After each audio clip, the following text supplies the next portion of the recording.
قومی اسمبلی کی 8 نشستوں پر ضمنی انتخابات کے لیے پولنگ کا سلسلہ شروع ہو گیا۔ ملک کے تینوں صوبوں میں قومی اسمبلی کی 8 نشستوں پر ضمنی انتخابات کے لیے پولنگ شروع ہو گئی۔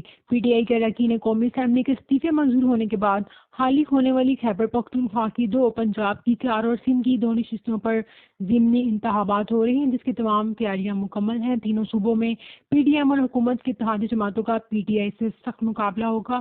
8 میں سے 7 نشستوں پر عمران خان خود بطور امیدوار لڑ رہے ہیں، جبکہ ایک نشست پر شاہ محمود قریشی کی بیٹی مہربانو پی ٹی آئی کے ٹکٹ سے بلے کے نشان پر الیکشن لڑ رہی ہے کہ پی کے حلقے NA-22 مردان میں جمعیت علماء اسلام کی جانب سے مولانا قاسم، جبکہ چارسدہ حلقہ NA-24 سے عوامی نیشنل پارٹی کے صوبائی صدر ایمل خان ولی کو ٹکٹ دیا گیا ہے۔ ان دونوں امیدواروں کی حکومت میں شامل تمام اتحادی جماعتوں نے حمایت کا اعلان کر دیا۔